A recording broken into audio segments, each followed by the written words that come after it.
the time for us. Dr. Spaeth is trained as an experimental psychologist and has dedicated herself to a career in sleep research aimed at advancing our understanding of how changes in sleep behaviors affect health outcomes, with a focus on both weight management and metabolic health.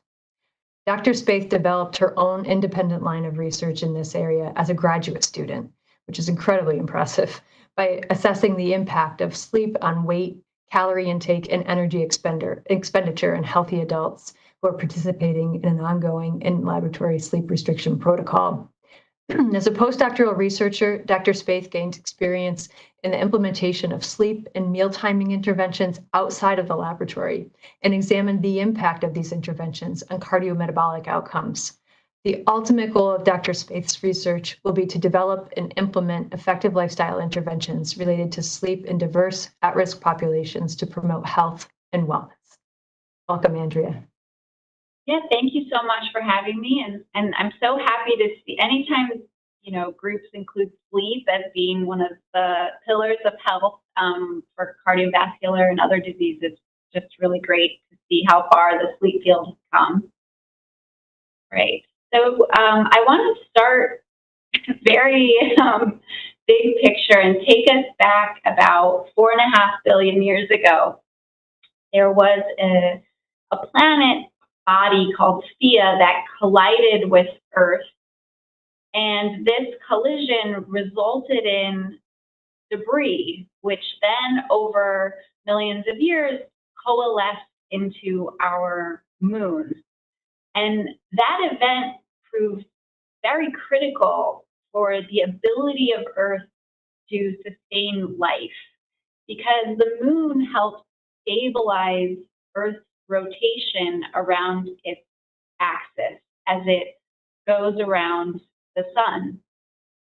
So every life form that evolved on Earth has evolved with this 24-hour rotation of light and dark exposure as it rotates around its axis around the sun.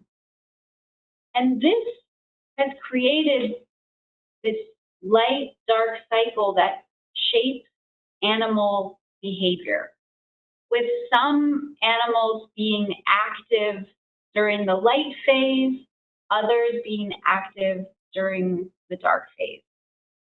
And when not being active, organisms tend to go into some kind of rest, dormancy, or sleep state that allows them to recover and prepare for the next bout of activity and wakefulness. And for humans, we are active during the light phase and we rest during the dark phase. And I think one of the great examples that's so clear about this organization of behavior is infancy. And anyone who's raised or been around infants knows the importance of balancing these behaviors. Sleep impacts how well an infant can be awake, which allows them to eat fully and meet their energy needs.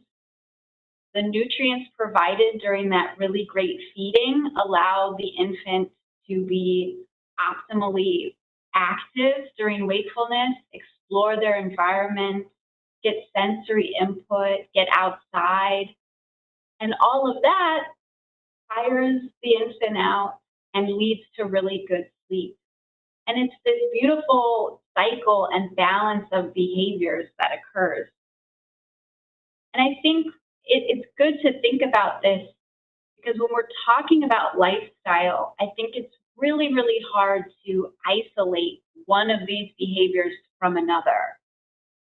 Eating, sleeping, and being active and awake in our environment are just inherently connected, and they have since we were born. An example of how we evolved as humans to experience these behaviors was recently examined in a research study looking at tribes that live as traditional hunter-gatherer groups. So we can see what was human sleep like before the modernization and industrial revolutions that we've experienced. And in this paper, they found that it wasn't so much that these humans slept extraordinarily long. Their time in bed was similar to ours, 7 to 8.5 hours a night. But what was different was how synchronized sleep was to the environment and to the light-dark cycle. So these tribe members went to bed about 3 hours after sunset, but they woke up right around sunrise. And what this led to was a lot of light input early in the morning throughout the day. And without artificial lighting, their light exposure was limited to firelight in the evening. And what you see in this group is very few problems with sleep. They don't even have a word for insomnia when the researchers tried to ask them about their experience with that. They don't have high prevalence of heart disease or cardiometabolic issues. And they're extremely physically active, even into older age, averaging 75 minutes or more of modern to vigorous activity every day. And so, again, it's one of the things that we've experienced with modernization and industrial revolutions has been such a change in environment that we are not evolved to live in. And one example of this is if you just look at artificial lighting. So if we look at humans, the first Homo sapiens, 315,000 years ago. And for hundreds of thousands of years, we lived without artificial lighting. This obviously impacted our sleep when, in the last couple of hundred of years, we've had these advancements in artificial lighting to the point where now you hold a very bright screen with you at all times. You're exposed to light being emitted from your televisions, your computer screens, not to mention the overhead lighting that we're exposed to. So we didn't evolve to experience artificial lighting. And I know that that's not the only change, right? We've seen such a change in our environment in terms of how easy is it for us to be very physically active when our jobs demand us to be very sedentary for the majority of the day?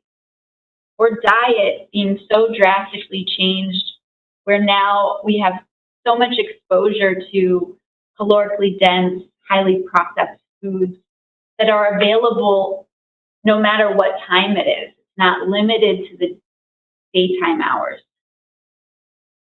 So again, just like in infancy, it's hard to determine the changes in modern society that are related to physical activity or diet or sleep, but we know that collectively, lifestyle contributes to the majority of chronic diseases that we're trying to address in the United States. And one of the biggest cause or largest cause of death that has a large lifestyle component to it is heart disease. And this is reflected in the American Heart Association's recent health communication campaign, which didn't include sleep at first, but then recently added sleep as the eighth component. So they're really trying to reduce risk of cardiovascular disease by addressing lifestyle behaviors, physical activity, diet, sleep, and smoking. And obviously, this is very hard to do given the drastic change in our environment that we're all living in. So how does sleep specifically contribute to poor cardiovascular outcomes? What is it about sleep that's so important for heart health? So for a long time, when you look at an animal or a human and they're asleep, it doesn't look like there's much going on, right? I mean, they're not moving, they're not talking, they're not doing too much. And so for many, many years, sleep wasn't studied because it was kind of just thought of as this dormant state, like a flower that closes at night. But in the 1930s, we had advancements in technology which allowed us to use EEG to examine brain activity. And one researcher decided to look at, okay, well, what is happening in the brain during a night of sleep? And no one had done this before, partially because it was expensive to track this over a long period of time. And if you want to look at sleep, you have to measure over 8 hours or so. But they finally were able to do this in adults.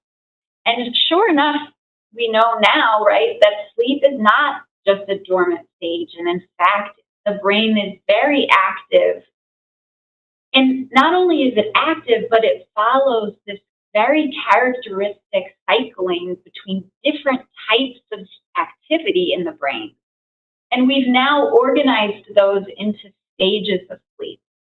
These stages are characterized by what's happening in the majority of the time during that stage.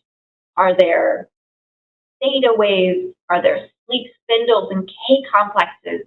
Or are there these high amplitude slow waves that are characteristic of very deep non-REM sleep? In addition, they discovered something that was very bizarre, and that was rapid eye movement sleep, or REM sleep. And REM sleep is a stage of sleep where the brain, if you were just looking at the EEG, the brain looks like you're awake. The frequencies that are the output of the electrical stimuli look like it's a waking brain.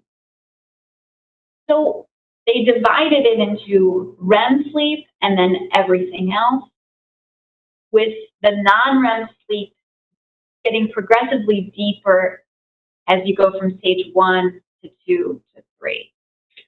And you can see this kind of visualized here in what we call a hypnogram. So this is typical of an adult, because what they also found in those early studies was everybody has similar sleep in terms of how they progress through these stages. It's remarkably consistent across humans. So as you fall into sleep, you go into non-REM stage 1, which is kind of like you're asleep but not quite asleep. If someone said your name, you'd probably wake up. And then you go progressively down deeper into non-REM stage 2, and then deeper into slow wave sleep. When you're in slow wave sleep, it's very difficult to wake you up. Then after a bit of time, you transition back up and have your first rapid eye movement or REM sleep episode. And then you cycle back down, and this repeats across the night. As the night progresses, you have more REM sleep, which is often why people wake up and kind of remember their dreams, because dreams typically happen during REM sleep, which is dominating the last half of the night. Whereas that deep non-REM slow wave sleep is what you see in the first third of the night. And so you had this great advancement in the EEG, which allowed us to see sleep is not just a dormant state. It's an active state, and there's really important things happening in the brain, because all adults are following this very characteristic cycling between non-REM and REM REM sleep stages. So for many decades, the focus of research in sleep was on the brain. That sleep was for the brain, by the brain, and the rest of the body was kind of ignored until recent decades. And what we know now is that when you look at how other body systems are functioning during sleep, it turns out that sleep seems to be very important for endocrine, metabolic, cardiovascular function, as well as for the brain. And I think that's where we kind of are now, is we're seeing more research start to look outside the brain and try to understand what's happening during sleep that's so important for maintaining health in these other systems as well. So when we look at cardiovascular function, as you're falling asleep, there's an increase in parasympathetic drive. Your heart rate slows down, your breathing rate slows down, and they become more regular and slowed. And then what you see as sympathetic drive decreases during the deepening of those sleep stages, as you can see on the graph, then you have your first REM episode. And with REM, you see an increase in sympathetic drive, an increase in blood pressure, an increase in heart rate, and there's lots of fluctuation where you'll have bursts of sympathetic activation, increases in heart rate, then everything will kind of slow down. It's very erratic in REM, irregular. There's an increase in arterial blood pressure during REM. So there's a reason for this, right? Why during sleep we have these distinct stages, and why do we have this calm, parasympathetic, slow, regular state during non-REM, and then this very different, almost like cardiac test during REM sleep, where there's this high fluctuation, irregular breathing, and increased blood pressure. And when you look at averaged across the night, what you see is that overall blood pressure is lower across the night compared to waking.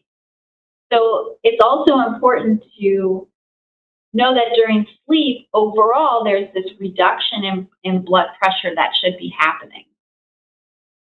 And what they found is that it's really important to look at nocturnal blood pressure, as it might be a better predictor of cardiovascular morbidity and mortality compared to other measures of blood pressure, like just a one-time daytime measure or the average across the 24-hour period.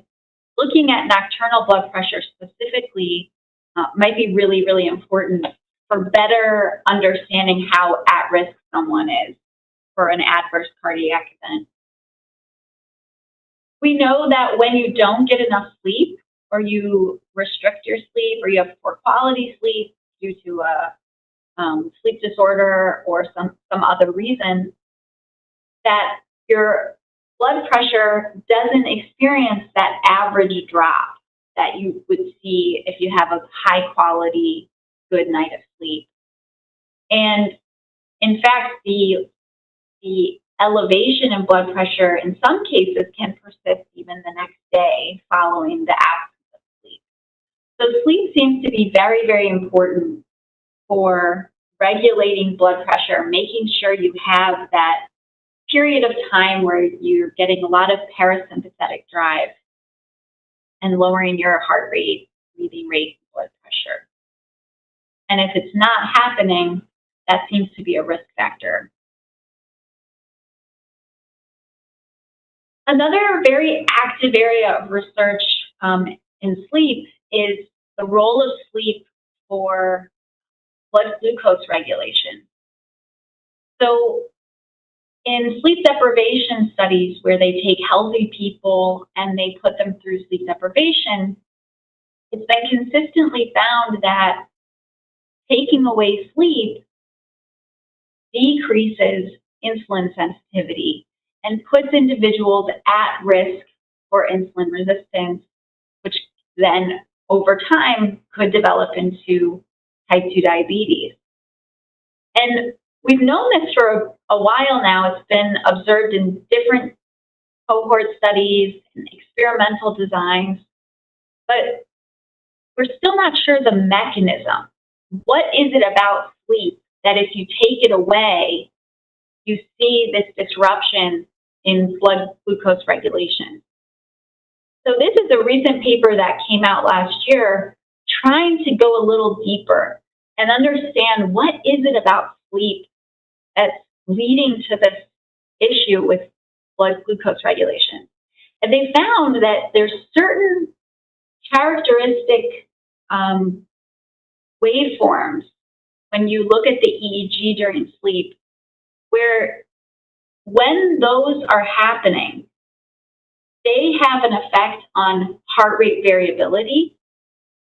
And people with more of the coupling between slow waves and spindles have better next day fasting and postprandial blood glucose levels. So we're starting to understand, okay, we have sleep being important. What are the characteristics of sleep that then play a role in glucose regulation? And it seems like there's something important about the coupling of the slow waves and the spindles in sleep that may then communicate with the hypothalamus, which then controls blood glucose regulation.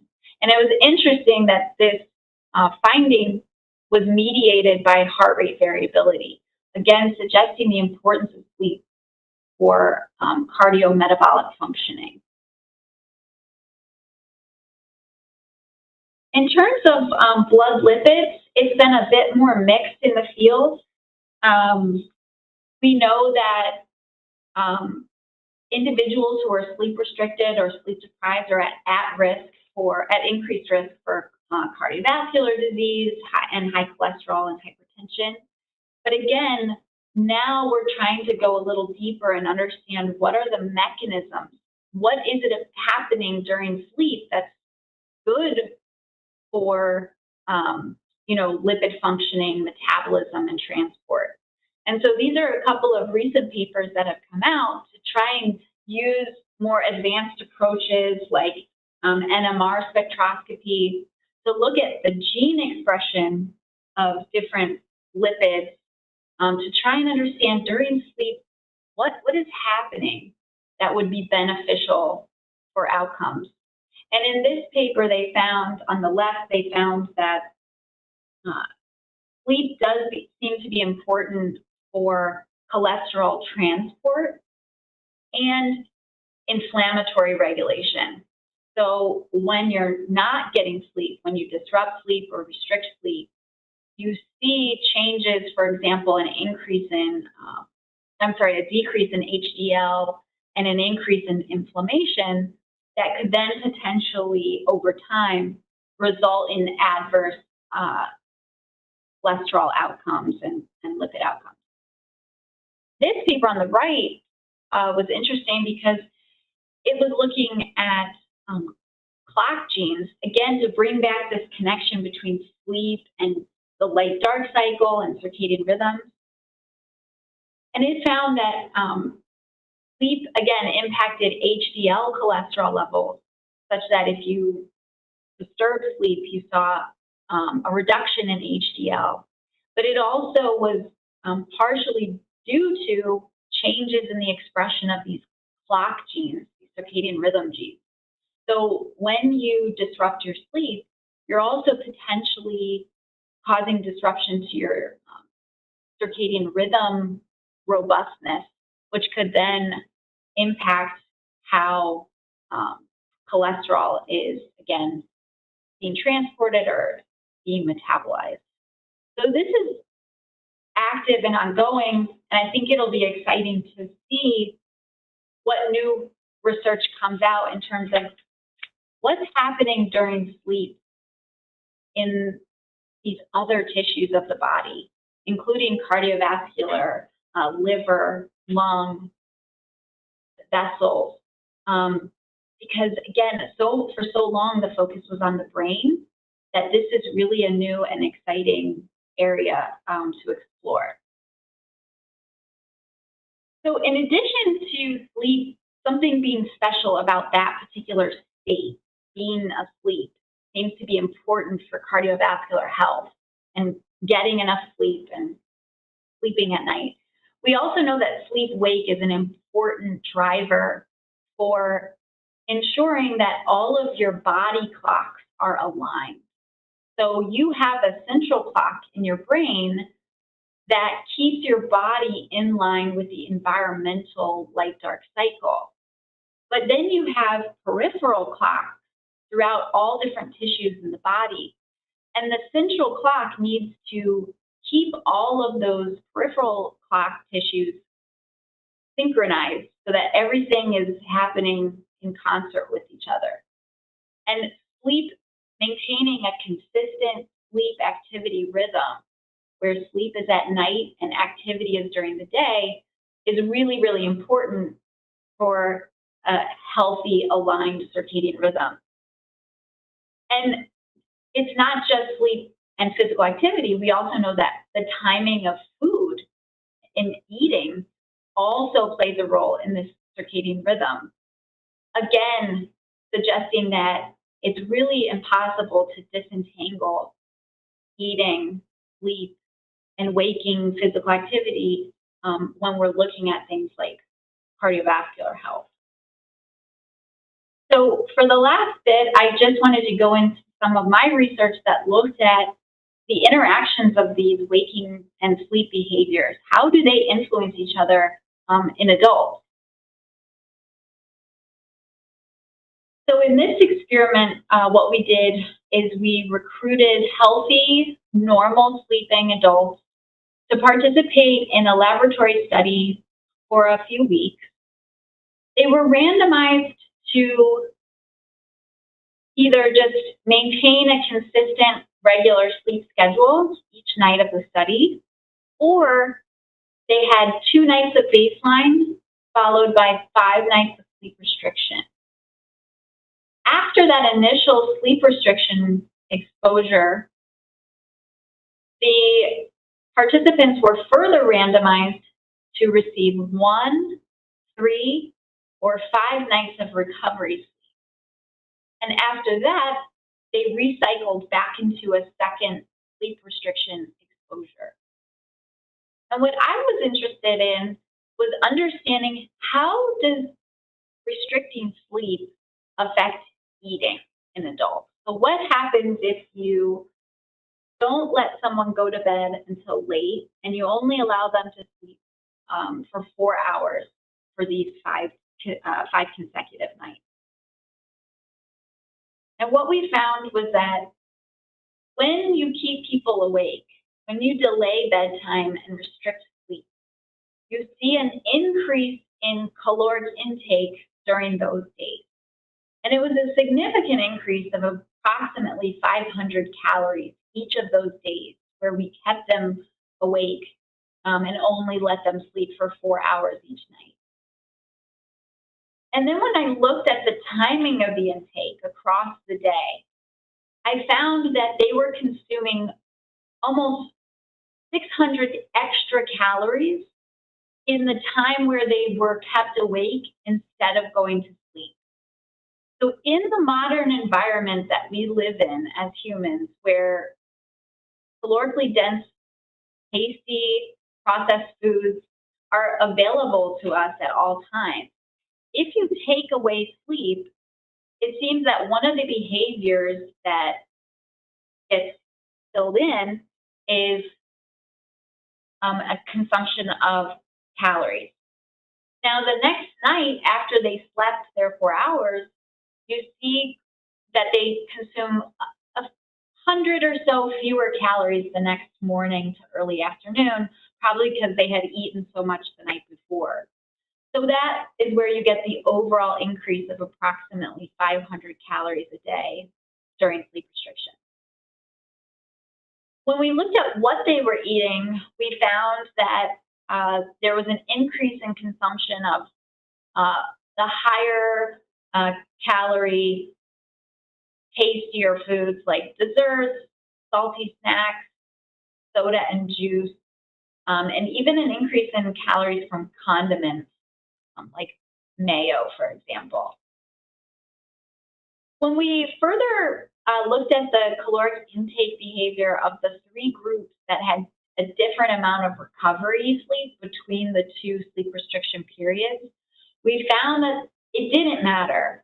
So it didn't matter if people had 1, 3, or 5 nights to recover. During the second sleep restriction exposure, caloric intake went right back up again. So again, suggesting that this was a consistent pattern where when you adjust the sleep behavior, you see a change in the eating behavior where there's an increase in caloric intake. And this is just showing that there was no difference in the amount of calories consumed late at night during the first to second bouts of sleep restriction, regardless of the amount of recovery between the groups. And when we looked at potential reasons for why did humans go towards eating more when sleep was taken away, we think that is likely due to a variety of reasons. One is that other labs have shown that there are increases in ghrelin when sleep is restricted. And ghrelin is a hunger signal which stimulates appetite and eating behavior. So it may be that there's fundamental changes in the body where when you take away sleep, there's this compensatory drive to take in more calories. And this would make sense given that the way we evolved, if you didn't get your sleep, the body was probably like, something is wrong, we need to get energy to handle whatever this is that's keeping you up and not allowing you to rest and recover. The other component is there's potentially changes in reward and salience networks when they looked at this in fMRI studies, where you see an increased activation in brain regions related to reward when they're shown food images after sleep deprivation. So again, this is in line with the previous argument where as we evolved, if we didn't get sleep, the body might think, okay, you need to be on the lookout for food. Food is a good thing. You need to get energy, and that would potentially drive us towards eating. The other thing they found was that there's a circadian component to this, where hunger is increased in the evening and decreased at other times of day. So again, this is in line with the ghrelin argument, where there's an actual increase in hunger that would align with the increase in late night eating when you're not asleep. Finally, another argument is that there might be a decrease in self-control. You've had a lot of waking hours at that point, and you might just be really depleted, and that can influence your decision-making and your behavior. We did see gender differences where men consumed more calories than women when sleep restricted. And we also saw interesting variability among our subjects, where certain subjects were very susceptible to an increased caloric intake when they were sleep deprived, whereas other participants really didn't change their eating much when they were sleep deprived. So this suggests that there are probably individual differences in vulnerability to this hyperphagic response to sleep restriction. And when we brought the same participants back in the lab, like we had them participate in one study and then brought them back a few months, even to a year or two later, their responses were pretty consistent. So the people that ate a lot during the first exposure were similarly responding during the second exposure. So this is an interesting finding, and one that needs to be pursued further. Is like, why are some people more prone to eating when they're sleep deprived, whereas other people are resistant to this effect? And as I was writing my work on this, I realized that the marketing department for some popular restaurants already knew what I was writing about, and they were capitalizing on it. There was a campaign from Taco Bell that was literally called the fourth meal, and they were selling this as the what you eat when you're after dinner, but you're still awake, and you eat it before breakfast. So I thought that that was funny. That they were clearly knew what I was talking about. And I just want to reiterate again that the reason that we see the relationship between sleep and weight gain, sleep and obesity risk, sleep and cardiovascular disease, that's all within the context of this obesogenic environment that we live in. It would be very different relationship potentially if we did not have calorically dense foods available. So I think, again, it highlights the misalignment of how we were evolved to behave and live and what environment we're living in right now. And then just as another example of the relationship between these different behaviors, we recently looked at women during pregnancy and asked the question, how does physical activity and diet impact sleep during this phase of life? So we had women who either were not physically active or were physically active. And it was interesting, we didn't see much difference in their sleep. However, the physically active women subjectively reported that they had better sleep than the sedentary women. We did see differences, though, when we looked at their diet. So women who were not getting enough protein had poorer sleep outcomes, lower sleep efficiency, more wakefulness during sleep, and less sleep overall compared to women who were getting a sufficient amount of protein. We also saw relationships in terms of fiber in these women, where fiber was associated with an earlier bedtime and lower carbohydrate intake, greater fat intake was associated with longer sleep duration. So it does seem that, again, in this stage of life, targeting diet and improving diet may then subsequently impact sleep. And the last thing I just want to mention briefly sort of relates to this secondary messaging that the American Heart Association is doing, which is focusing on the importance of psychological health and social determinants of health for reducing the risk of heart disease. So we know from lots of work that sleep is critical for psychological health. One of the first things people notice when they don't get enough sleep is changes in mood, increased irritability. So again, this is just another area where sleep is likely an important factor.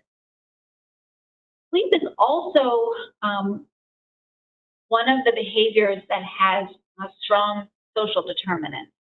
So we know, for example, that disadvantaged groups have poorer sleep health, shorter sleep durations, later sleep timing. They're more likely to work shift work where they're not able to sleep at night. And they're trying to work during the night and sleep during the day. So this becomes a really important consideration when looking at the relationship between sleep and heart disease. We did a paper or a study a few years ago in women during the postpartum period. So after delivering the baby, a lot of women return to almost their pre-pregnancy weight. But a lot of women retain some of the weight that they gained during pregnancy. And in fact, other women actually gain additional weight during the postpartum period. And this is a risk factor for future cardiovascular disease. So we were interested in looking at disadvantaged women during the postpartum period, This study was done in North Philadelphia. And seeing, does sleep play a role in weight changes during the postpartum period?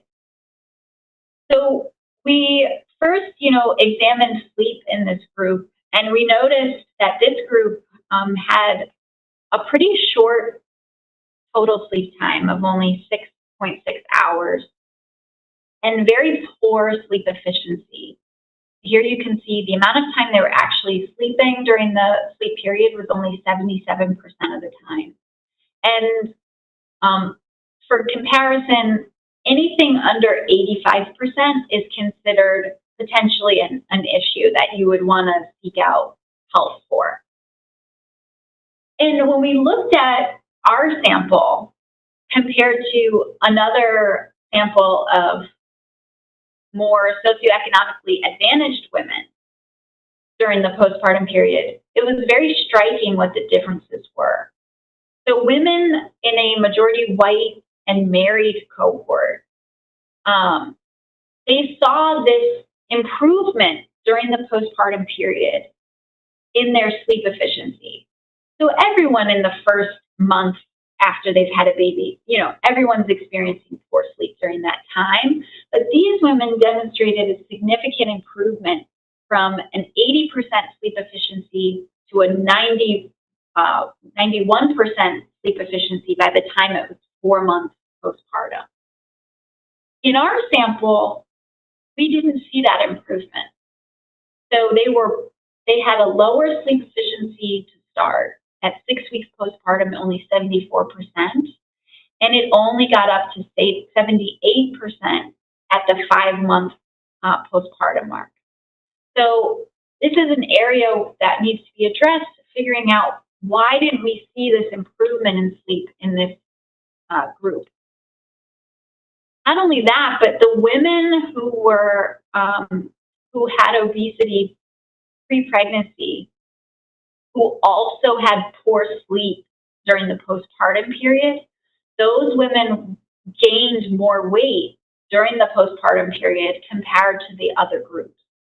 So again, suggesting that sleep during the postpartum period might be contributing to weight gain and future cardiometabolic issues. When we looked at potential predictors of sleep during the postpartum period in these women, we found that women who were not married, women who were breastfeeding and bed sharing, women who, as soon as their baby cried, would go tend to them, those who had a bedtime after midnight, and those who had a job were at higher risk for short sleep duration. And a lot of this, again, needs to be addressed at a system level. More resources and help with breastfeeding so that it's not disrupting their sleep as much. Maternity leave, paid leave would be so critical here of protecting that sleep time during the postpartum period. And so I just want to wrap up with saying that I'm so happy I was invited to speak today, and I hope that you learned a little bit more about sleep and how it impacts your heart and these other cardiometabolic systems. And I'm happy to take any questions. Thank you. Thank you so much, Dr. Spaeth. We're so happy to have you today. It was wonderful, really informative. Thank you for that lecture. And Josh should be able to unlock everyone's mute buttons. And if you have questions, you can put them in the chat, or you can unmute yourself and you can ask your question.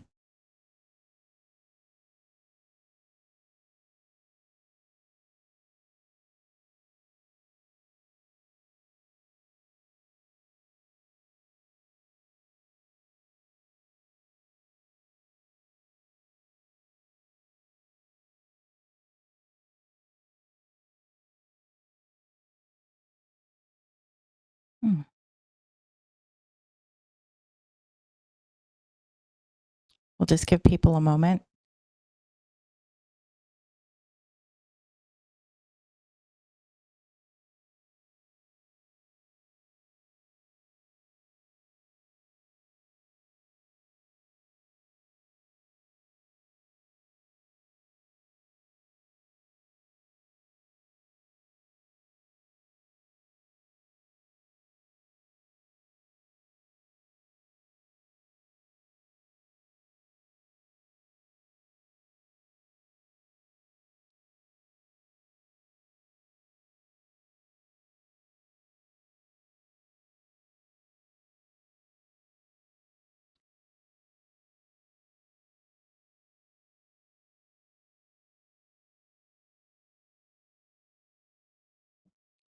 Okay.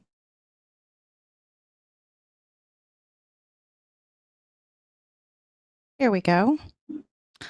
Let me just scroll up to get the person's name here. Oh, it's Kim Gans. Hi, Kim. Thoughts about age differences in amount of needed sleep and strategies that might need to differ for different age groups. Yeah, absolutely. So obviously, as you age, your need for sleep decreases. So kids need a lot more sleep than adults. And as we get into older adulthood, there's even a subsequent slight reduction in sleep need. A lot of older adults don't need quite the same amount. You know, they're totally fine with 7, 8 hours. And the contributors to poor sleep really vary across the lifespan. So we know, for example, that high school students, their sleep duration is strongly affected by their school start times, as well as, for example, social media use. Whereas adults are often balancing a lot of family obligations and long paid work hours or commute times. And then as you get into older adulthood, it's largely issues with pain, having to use the restroom throughout the night. So it's really important to not assume that you're going to have the same kind of sleep across your life.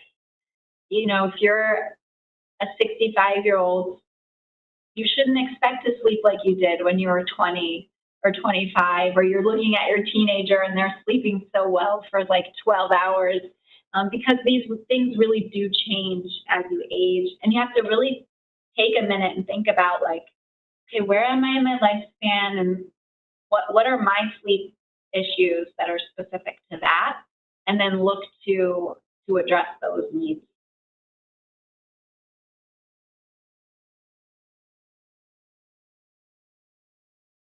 Thank you. I actually have a question on the back of that.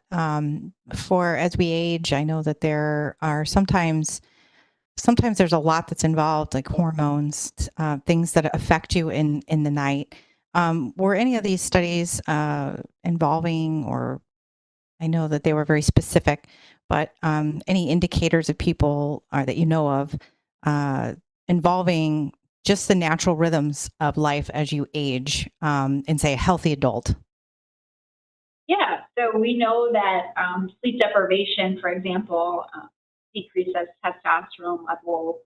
And in women, we know that part of the issues in early pregnancy, where you see poor sleep, could potentially be due to the changes that are happening in their hormones at that time.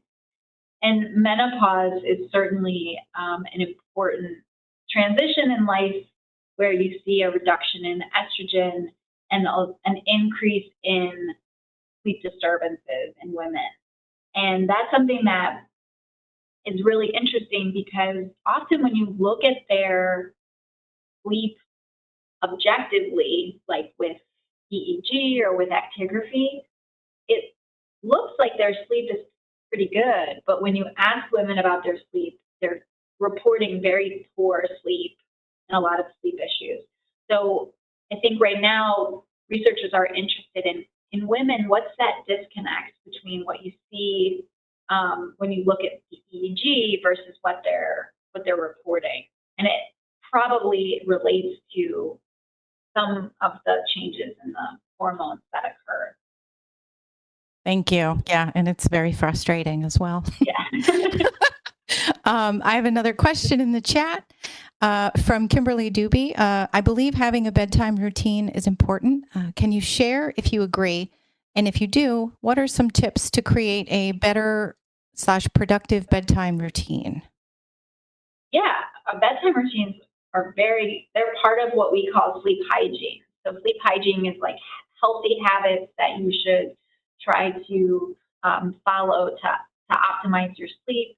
And so typically what's recommended is kind of shut down about an hour before bed. So no more social media, no more screen exposure. And then allowing your body to kind of cool down. So like, a lot of people wash their face or take a shower before bed. That seems to help initiate sleep, get your body prepared for sleep. And then thinking about your sleep environment, so making sure it's really dark and quiet and no TV in the bedroom. You're really trying to just optimize the environment for sleep. And another component of that is temperature. You really want to make sure your bedroom stays relatively cool, 68 degrees or so during sleep. That seems to be the best for good sleep. Thank you. If anyone else has a question, we can give it another minute or so.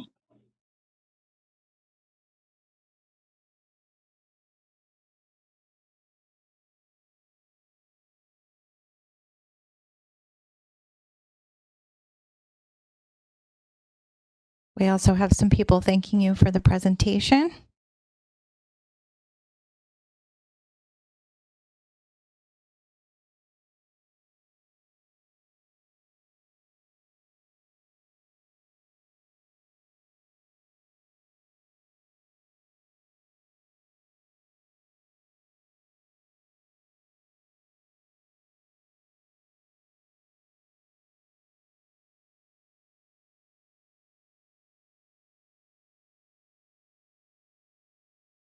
Okay.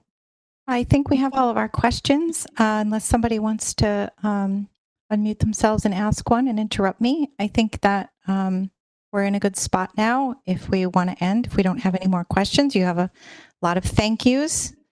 And are people able to reach out to you directly if they would like to connect with you? Yes, of course. Excellent. Okay, wonderful. Well, thank you again for coming for our Heart Health Month InCHIP lecture.